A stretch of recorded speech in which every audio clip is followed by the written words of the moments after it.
بسم اللہ والحمد للہ والصلاۃ والسلام علی رسول اللہ اما بعد۔ آج ہم آپ کو انشاءاللہ العزیز بہت ہی مختصر اور آسان طریقہ سے عمرہ بتائیں گے۔ عمرے کا طریقہ کیا ہے، کس طرح کیا جاتا ہے۔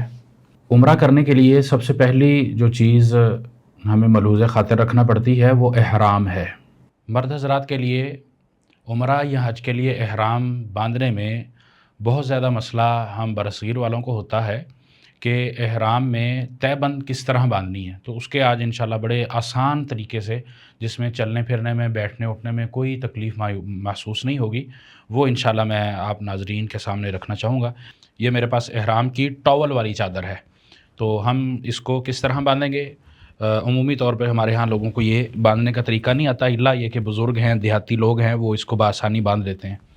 تو ہم نے اس کو اوپر سے لے کر آنا ہے، اور یہ دیکھیں، یہ آپ چادر کو اپنے سینے پہ ذرا سیٹ کریں گے، کمر کے اوپر۔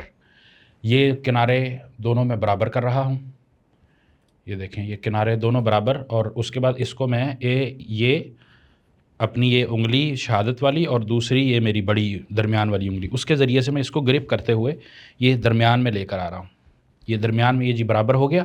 اس کے بعد میں یہ لیفٹ سائڈ والا کنارہ چھوڑ کر یہ دیکھیں یہاں پر لے کر آ رہا ہوں، اور پھر اس کو میں ذرا سیٹ کرنے لگا ہوں کیونکہ یہ نیچے چلا گیا تھا، تو میں نے ابھی یہ رائٹ والا چھوڑ دیا اور اس کو میں نے فولڈ کرتے ہوئے یہاں لے کر، اور یہ جو کنارہ ہے اس کو میں تھوڑا سا اوپر یہاں لے کر آ رہا ہوں تاکہ نیچے یہ میرے پاؤں میں نہ پھنسے۔ اب آپ جتنا مرضی اس کو ٹائٹ کرنا چاہتے ہیں کر لیں، یہ دیکھیں ٹائٹ کر کے کھینچ کے، اب یہ جو بغل تھی اب اس کو میں نے یہاں دبا کے رکھنا ہے تاکہ وہ جو کنارہ میں نے پھنسایا ہے وہ واپس نہ آئے۔ پھر یہ اس طرف، یہ اس بغل کے نیچے یہاں لا کے میں اس بغل سے اب اس کو دبا رہا ہوں، اور اس کنارے کو میں اوپر تھوڑا سا لے کر آ رہا ہوں تاکہ یہ کنارہ میرے پاؤں میں چلتے ہوئے مجھے تنگ نہ کرے۔ یہاں لانے کے بعد تھوڑا سا سانس کھینچ لیں اور اس کو اس طرف سے پکڑ کے یوں فولڈ کر لیں۔ یہ دیکھیں، یہ بہت ایزی ہے۔ اس والے کو، اوپر والے کو ذرا اس طرح کر کے پھر دوبارہ یہ دیکھ لیجئے، یہ میری چادر بن چکی ہے۔ اب آپ کہیں کہ اس کو میں کھینچوں تو کوئی مسئلہ نہیں ہے، میں بڑے زور سے کھینچ رہا ہوں، ہو سکتا ہے آپ کو کیمرے میں زیادہ محسوس نہ ہو۔ آپ کہیں کہ چلنا ہے تو میرے پاؤں کھلے ہوئے ہیں، چلنا کیا، دوڑ بھی سکتا ہوں میں۔ بیٹھنے اٹھنے میں کسی قسم کی کوئی پریشانی نہیں، کوئی چیز میں نے رکھنی ہے تو یہاں رکھ سکتا ہوں۔ یہ کھلے گی نہیں، خود بخود نہیں کھلے گی، کہیں اٹکنے سے، کسی کے تھوڑا بہت یوں کھینچنے سے یہ نہیں کھلے گی، یہ دیکھ لیں بالکل بھی۔ پھر بھی آپ کہتے ہیں کہ مجھے سیٹسفائی ہونا ہے تو آپ پینٹ کا بیلٹ اس کے اندر باندھ سکتے ہیں، اس کے اوپر باندھ سکتے ہیں، کوئی ایسا مسئلہ نہیں ہے۔ تو یہ بہت ہی ایزی طریقہ ہے اٹھنے بیٹھنے میں، چلنے پھرنے میں، ٹریول کرنے ہیں، آپ بس میں تھک گیا پیر، آپ پاؤں اپنا اوپر کر سکتی ہے۔ دیکھیں میں اوپر کر رہا ہوں، نظر آ رہا ہے، کوئی سطر نظر نہیں آ رہا، خود بخود ہی کپڑا سیٹ ہو رہا ہے۔ باقی پھر بھی اگر کبھی کبھار ہو جاتا ہے تو دیکھیں یہ ہمارے پاس دو کپڑے ہیں، ایک یہ پورا یہاں تک ہے، دوسرا یہاں تک، ہم ان کو اس طریقے سے بھی کر سکتے ہیں۔ باقی اگر آپ بیلٹ نہیں بھی استعمال کریں گے تو بھی یہ لوز نہیں ہونے والا، کھلنے والا نہیں ہے، آپ اس کو جس طرح بھی کوئی کھچاؤ پڑتا ہے یا جس طرح۔ جی یہ دوسری ہمارے پاس اب چادر ہے جو ہم نے کندھوں پر لینی ہے۔ میں نے تو خیر قمیض شلوار پہنا ہوا ہے، کپڑے پہنے ہوئے ہیں، بلکہ سر پہ ٹوپی بھی ہے، تو احرام میں یہ ساری چیزیں نہیں ہوتی۔ تو آپ یہ والی چادر اپنی یہاں کندھوں پر لیں، آپ اس کو برابر کر لیں۔ برابر کرنے کے بعد اگر آپ اس طرح کھلی رکھنا چاہتے ہیں تو کوئی مسئلہ نہیں ہے، اس طرح کر کے آپ پن لگانا چاہتے ہیں تب بھی کوئی نہیں، لیکن تھوڑا سا ہاتھ کنسٹڈ ہو جاتے ہیں، سامان اٹھانا رکھنا، کوئی ٹریول، یہ ذرا پرابلم ہوتا ہے، یا یوں کھل جاتی ہے پیٹ بندے کا، سینہ بندے کا کھل جاتا ہے۔ کچھ احباب تو ہوتے ہیں ان کو مسئلہ نہیں ہوتا، کچھ ہم جیسے ہوتے ہیں جو شرم محسوس کرتے ہیں، تو اس کا طریقہ کار پھر یہ ہے کہ آپ چادر کا یہ جو رائٹ سائڈ ہے، آپ کے ہاتھ کی رائٹ سائڈ، اس کو آپ یوں لیفٹ پہ لائیں گے، یہ جو ہم نے یہ فولڈنگ کی تھی چادر نیچے والی، اس کے اندر آپ اس کو پھنسائیں گے۔ یہ ہم نے یہاں پر اس کو یوں پھنسا لیا۔ اب یہ جو یہ والا ہے لیفٹ والا، اس کو ہم اس طرف لائیں گے، اس طرف لا کے ہم یہاں پر یہ دیکھیں گردے کے برابر پہ، یہاں ہم اس کو یہ ہم نے پھنسا دیا، یہ دیکھیں یہ اٹک گیا۔ اب یہ چادر کا مجھے کوئی مسئلہ نہیں ہے، میں ایزی ہوں، یہ یہاں پر آئے گی، یہ دیکھیں۔ اب میرے ہاتھ نیچے سے ریلیکس ہیں، میں کوئی چیز اٹھانا چاہتا ہوں، سامان ہے، جھکنا ہے، کوئی بھی ورکنگ میں نے کرنی ہے، یہ چادریں میری میری یہ اوپر والی چادر میرے کندھوں سے نیچے نہیں چلے گی، نیچے نہیں آئے گی، تو یہ ایک مجھے فائدہ ہے۔ دوسرا، ہاتھ میرے آزاد ہے۔ باقی اسی طرح میں اگر میں طواف پہ آتا ہوں، اجتباء کرنا چاہتا ہوں جو طواف کے لیے، تو میں اپنا کندھا اس طرح ننگا کر لوں گا، یہ اجتباء ہے، دایاں کندھا جو ننگا کرتے ہیں طواف کے 7 چکر کے لیے۔ اس کے بعد 7 چکر مکمل ہونے کے بعد ہم نے مقام ابراہیم کے پیچھے جانا ہے 2 رکعت پڑھنے کے لیے، تو ہم اپنا کندھا دوبارہ ڈھانپ لیں گے۔ اس کا طریقہ یہ ایزی ہے، بالکل ایزی۔ یہ دیکھیں، آپ دوبارہ اپنی اسی حالت میں آ گئے ہیں۔ احرام کے بعد دوسری جو چیز ہے وہ میقات ہوتا ہے۔ میقات کس کو کہتے ہیں؟ میقات ایک زمانی ہے، ایک مکانی ہے۔ عمرہ کے اعتبار سے ہم صرف مکانی میقات پر بات کریں گے۔ نبی صلی اللہ علیہ وسلم کی اس میں جو صحیح بخاری میں حدیث موجود ہے، اس میں 5 میقات سے متعلق بات ہوئی ہے۔ آپ صلی اللہ علیہ وسلم نے جس میقات سے احرام باندھا ہے یا نیت کی، دونوں چیزیں اس میں شامل ہوتی ہیں۔ وہ ذوالحلیفہ جس کو ہم کہتے ہیں، ذوالحلیفہ آبار علی آج کل اس کا نام ہے، مدینہ کے قریب ہے۔ اس کے علاوہ ذوالحلیفہ کے علاوہ 4 دوسرے میقات ہیں، جن میں میقات الجحفہ ہے، جس کو ہم آج کل رابغ بھی کہتے ہیں، یہ اہل مصر اور شام والوں کا ہے۔ اسی طرح تیسرا جو میقات ہے وہ قرن المنازل ہے، جس کو ہم السیر الکبیر بھی آج کل کے حساب سے کہتے ہیں، یہ اہل نجد کا میقات ہے۔ اسی طرح چوتھا جو میقات ہے وہ یلملم ہے، اس کو السعدیہ بھی کہا جاتا ہے، آج کل اس کا یہ نام ہے۔ حدیث مبارکہ میں جو نام ہیں وہ اور جو آج کل نام ہیں وہ دونوں میں آپ کو بتا رہا ہوں۔ 5واں جو میقات ہے وہ میقات ذات عرق، جس کو الضریبیہ بھی کہا جاتا ہے، یہ میقات اہل عراق کا ہے۔ یہ 5 جو میقات ہیں، یہ میقات وہ مقررہ ہیں جو نبی صلی اللہ علیہ وسلم نے کیے ہیں۔ ان سے گزرنے والا یا ان 5 میں سے کسی ایک کی طرف آنے والا بھی اگر یہ ارادہ رکھتا ہے کہ میں مکہ جاؤں اور مکہ جا کر میں نے عمرہ کرنا ہے، تو پھر وہ ان میقات سے بغیر احرام اور نیت کے نہیں گزرے گا۔ تو یہ 5 وہ مقررہ میقات ہیں جن سے عمرہ یا حج کی نیت سے گزرنا بغیر احرام کے، بغیر نیت کے منع ہے۔ ہم نے ابھی بات کی میقات کے حوالے سے۔ میقات پر آ کر ہم احرام باندھیں گے، اور احرام کے لیے مرد اور عورت کا تھوڑا سا فرق ہے۔ مرد نے 2 چادریں باندھنی ہیں، سفید ہوں تو زیادہ بہتر ہیں، ورنہ کسی بھی کلر کی وہ 2 چادریں استعمال کر سکتا ہے۔ ان 2 چادروں میں آنے سے پہلے اس کو غسل کرنا چاہیے، اچھی بات ہے، وضو کرے، اچھی بات ہے، جسم پر خوشبو لگانا چاہتا ہے لگا لے، لیکن احرام کی چادروں کو خوشبو نہیں لگائیں گے۔ اور اسی طرح خواتین ہیں، خواتین کا نارمل لباس ان کا احرام کہلاتا ہے، سوائے 2 چیزوں کے۔ ان میں پہلی چیز ان کا نقاب ہے، چہرے کا ڈھانپنا، غیر محرم کے سامنے چہرہ ڈھانپنا ہی، لیکن جو چہرے کی ساخت کے مطابق سلا ہوا نقاب ہے وہ نہیں کرنا، الا یہ کہ بہت زیادہ مجبوری ہو جائے۔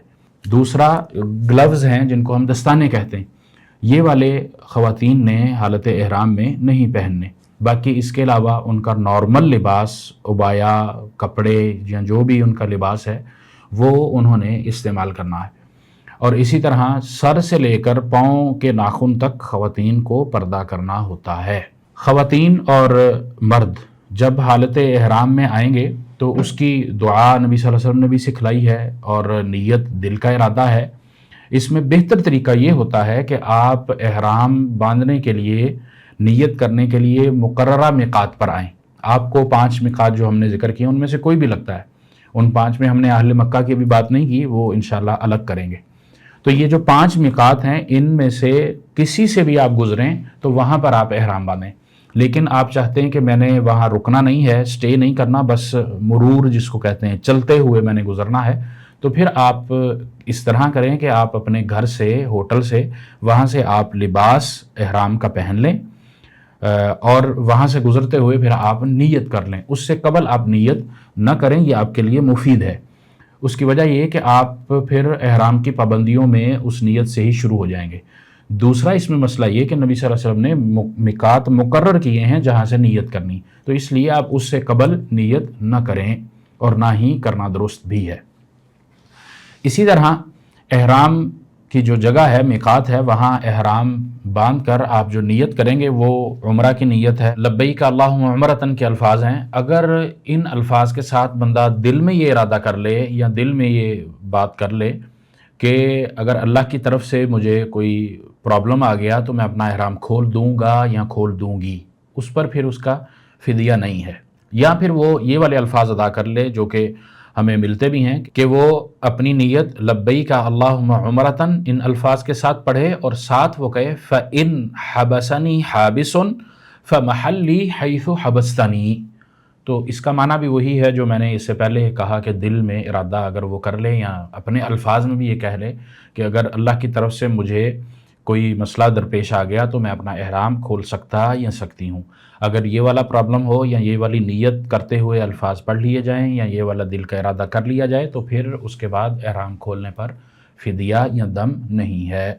اور یہ نیت جب آپ الفاظ سے ادا کر لیں گے تو اس کے بعد ہمارے ہاں ایک تاثر پایا جاتا ہے کہ میقات پر پہنچ کر جب ہم احرام باندھیں گے یا نیت کریں گے یا احرام اور نیت دونوں کریں گے جس کا وہ مقام ہے، تو اس کے بعد 2 رکعت نفل پڑھنے۔ 2 رکعت نفل احرام کے خاص ثابت نہیں ہیں، اس کے لیے آپ اپنے آپ کو مشقت میں نہیں ڈالیں۔ باقی نماز کا ٹائم ہے، آپ ویسے مسجد میں جا رہے ہیں تو 2 نفل پڑھنے ہیں یا نماز پڑھنی، اس کے لیے پابندی نہیں ہے، لیکن باقاعدہ طور پر احرام باندھ کر 2 رکعت نماز یا 2 رکعت نفل پڑھنا یہ آپ صلی اللہ علیہ وسلم سے ثابت نہیں ہے۔ احرام باندھنے کے بعد نیت کرنے کے بعد اب ہم میقات سے آگے مکہ کی طرف روانہ ہوں گے۔ اس روانگی میں آپ کو تلبیہ پڑھنا ہے، لبیک اللہم لبیک لبیک لا شریک لک لبیک ان الحمد والنعمت لک والملک لا شریک لک۔ یہ آپ کو زبانی یاد ہونا چاہیے، نہیں بھی یاد تو آپ دیکھ کر پڑھیں۔ یہ نبی صلی اللہ علیہ وسلم کا مسنون طریقہ رہا ہے کہ آپ میقات پر نیت کرنے سے لے کر طواف شروع کرنے تک تلبیہ پڑھا کرتے تھے۔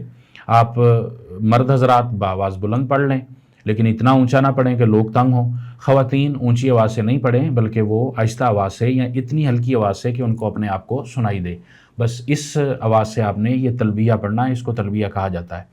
اور یہ تسلسل سے پڑھنا ہے۔ ہاں آپ راستے میں سفر میں نیند آ گئی سو گئے تو ایک الگ مسئلہ ہے، ورنہ آپ نے اس کو مستقل پڑھنا ہے۔ اس کے لیے کوئی وضو کی شرط نہیں ہے کہ وضو میں ہوں گے تو پڑھیں گے، وضو ٹوٹ گیا تو نہیں پڑھیں گے، ایسا اس میں کوئی مسئلہ نہیں ہے۔ تو بہرحال یہ تلبیہ آپ نے پڑھنا ہے، آپ کی جتنی لمبی بھی مسافت ہے۔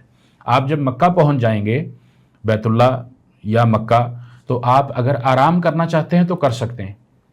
محظورات احرام جو احرام کی پابندیاں ہیں وہ آپ نے ملحوظ خاطر رکھنی ہیں۔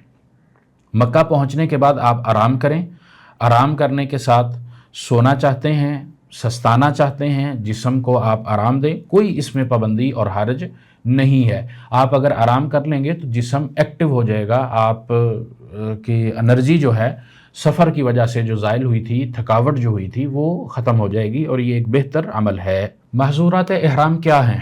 یعنی کہ احرام میں ممنوع چیزیں خواتین کے حوالے سے ہم نے نشاندہی احرام کے ساتھ ہی کر دی تھی۔ مردوں کے لیے سر پر ٹوپی نہیں پہننی، خوشبو نہیں لگانی، اور اسی طرح نکاح کا پیغام نہ دینا ہے نہ لینا ہے، غیر ضروری گفتگو، شہوت والی گفتگو، جماع والی چیزیں، یہ والی باتیں، یہ والی گفتگو بھی اس میں نہیں کرنی۔ صحیح بخاری میں جو نبی صلی اللہ علیہ وسلم سے باقاعدہ طور پر چیزیں مینشن ہیں اس میں یہ ہے کہ آپ صلی اللہ علیہ وسلم سے ایک صحابی نے، عبداللہ بن عمر رضی اللہ تعالیٰ عنہما، وہ اس حدیث کے راوی ہیں، انہوں نے کہا کہ ایک شخص نے آپ صلی اللہ علیہ وسلم سے پوچھا کہ احرام میں یا احرام باندھنے والے کو کیا نہیں پہننا چاہیے۔ اس میں آپ صلی اللہ علیہ وسلم نے قمیص کا ذکر کیا ہے کہ احرام جو باندھ رہا ہے مرد وہ قمیص نہیں پہنے گا، صافہ یعنی کہ امامہ، پگڑی وغیرہ، رومال وغیرہ، ٹوپی وغیرہ وہ نہیں لے گا، شلوار، تہبند، پجامہ، ٹراؤزر ان چیزوں کا استعمال نہیں کرے گا۔ اسی طرح کوئی چادر وہ نہیں لی جائے گی، اور ٹوپی اوڑھنے کا بھی منع ہے۔ زعفران اور ورس سے رنگا ہوا کپڑا، اور اسی طرح جوتے، وہ والے جوتے جو اس کے ٹخنوں کو ڈھانپتے ہیں تو وہ بھی وہ نہیں پہنے گا۔ ہاں البتہ اس کو جوتا میسر نہیں ہے تو موزے پہن لے، موزے بھی وہ والے جو ٹخنوں کو ننگا کرتے ہوں۔ ہمارے ہاں یہاں تھوڑا سا اختلاف کیا جاتا ہے کہ پاؤں کے اوپر والی جو ہڈی ہے وہ والی بھی نہیں ڈھانپنی، حالانکہ نبی صلی اللہ علیہ وسلم سے ایسی کوئی چیز ہمیں نہیں ملتی۔ ٹخنے یعنی کہ جو ہم وضو میں ٹخنے دھوتے ہیں اور ان کے بغیر وضو مکمل نہیں ہوتا، کعبین جن کو کہا جاتا ہے، وہ ننگے ہونے چاہیے۔ ایسا جوتا جو ان کو ننگے رکھتا ہے یا ایسا موزہ جو ان کو ننگے رکھتا ہے وہ آپ استعمال کر سکتے ہیں۔ سلیپر ہے، سینڈل ہے، کوئی بھی ضروری نہیں ہے کہ آپ حالت احرام میں کینچی چپل کی ہی پابندی کریں، اور خواتین کے لیے یہ پابندی نہیں ہے کہ ٹخنے وہ ننگے رکھیں یا جوتا وہ اس طرح کا استعمال کریں۔ خواتین کے لیے یہ پابندی نہیں، یہ پابندی صرف مردوں کے لیے۔ اسی طرح نبی صلی اللہ علیہ وسلم سے جو اگلی چیز ہمیں ملتی ہے وہ یہ کہ لڑائی جھگڑا، بلا وجہ کی چیزیں، گناہ کے کام یہ حالت احرام میں نہیں کرنے۔ اسی طرح ناخن جو کاٹنے یہ حالت احرام میں نہیں کاٹنے۔ بال کاٹنے کا جو حکم وہ بھی منع ہے کہ بال حالت احرام میں نہیں کاٹنے، اور یہ وہ چیزیں ہیں، یہ وہ ممنوع کام ہیں جس کی وجہ سے فدیہ واجب ہو جاتا ہے۔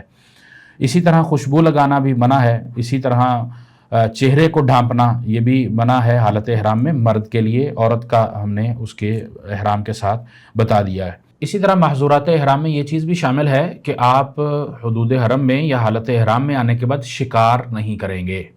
اسی طرح اگر کوئی آدمی ان چیزوں کو کر لیتا ہے یا ان کا مرتکب ہو جاتا ہے تو پھر اس کے لیے کیا؟ جہالت کی بنیاد پر اگر اس نے کیا تو پھر معافی توبہ کر لے، اور اسی طرح اگر اسے جان بوجھ کر ہو گیا یا پتہ تھا لیکن پھر بھی سستی میں اس نے کر لیا تو اس کے لیے پھر یہ ہے کہ وہ ایک جانور ذبح کرے گا، بکرا بکری، اور اہل مکہ کے مساکین میں تقسیم کرے گا، یا پھر وہ 6 مساکین کو کھانا کھلائے گا، یا پھر وہ 3 روزے رکھے گا۔ تو یہ فدیہ ہے ان چیزوں کا جو محظورات احرام کہلاتے ہیں۔ تو اس لیے ان چیزوں کا خصوصی طور پر احرام میں خیال رکھنا چاہیے۔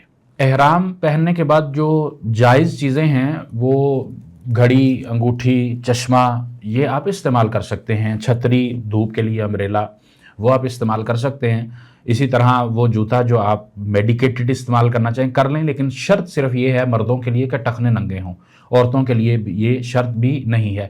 اسی طرح کوئی بوٹل وغیرہ آپ نے ہاتھ میں رکھنی وہ رکھ سکتے ہیں۔ بیگ ہے آپ کا کوئی شولڈر بیگ، اس میں آپ نے کوئی سامان وغیرہ، چپل، جوتا یا کوئی اور سامان رکھا ہے وہ، اسی طرح کوئی بیگ وغیرہ بڑا آپ کو اٹھانا پڑتا ہے، سر پر رکھنا پڑتا ہے، تو مرد حضرات وہ بھی رکھ سکتے ہیں، کوئی اس میں حرج اور ممنوع چیز نہیں ہے۔ الحمدللہ ہم نے میقات کے حوالے سے اور احرام کے حوالے سے تفصیلی گفتگو کر لی ہے، امید ہے آپ کو بہت اچھے طریقے سے سمجھ آ گیا ہوگا۔ اب ہم عمرہ کرنے کے طریقے پر آتے ہیں۔ ہم نے یہ سفر کر لیا، ٹریول کر لیا، اب ہم مکہ پہنچ چکے ہیں، آرام بھی کر لیا، اور اس میں اگر غسل کرنا چاہتے ہیں تو وہ بھی کر لیں، کوئی مسئلہ نہیں ہے، بس یاد رہے کہ خوشبو نہیں لگانی۔ اس کے بعد آپ وضو کریں اور بیت اللہ چلے جائیں۔ بیت اللہ آنے کے بعد ہمارے ہاں بہت ساری چیزیں اس طرح کی مشہور ہیں کہ جی 2 رکعت پڑھنی ہے اور اس طرح کرنا ہے، اس طرح کرنا ہے، کوئی ایسی چیز نہیں ہے۔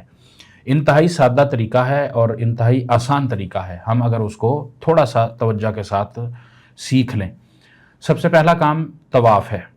طواف بیت اللہ کے جو ہم 2 رکعت نماز کسی اور مسجد میں پڑھتے ہیں، بیت اللہ میں وہ 2 رکعت کے بجائے یہ طواف ہے، یا یوں کہہ لیں کہ تحیۃ المسجد بیت اللہ کا یہ طواف ہے۔ باقی عام مساجد میں ہم 2 رکعت پڑھتے ہیں۔ تو آپ یہاں پر آنے کے بعد مرد حضرات اپنا دایاں کندھا ننگا کریں گے، جس کو ہم اضطباء کہتے ہیں، شریعت نے اس کا نام یہ دیا ہے۔ اپنی وہ جو چادر ہے اس کو وہ نیچے لے کر آئیں گے اور حجر اسود کو اپنے لیفٹ سائڈ پہ، لیفٹ کندھے کی طرف رکھ کر وہ یہاں سے بسم اللہ اللہ اکبر کہہ کر اپنا طواف شروع کریں گے۔ اب اس میں یہ ہے کہ آپ کو یہ میسر ہے کہ آپ حجر اسود کو چھو لیں یا اس کا بوسہ کر لیں تو ٹھیک ہے، لیکن اگر رش ہے تو آپ پھر یہ کام نہ کریں تاکہ دھکم پیل نہ ہو۔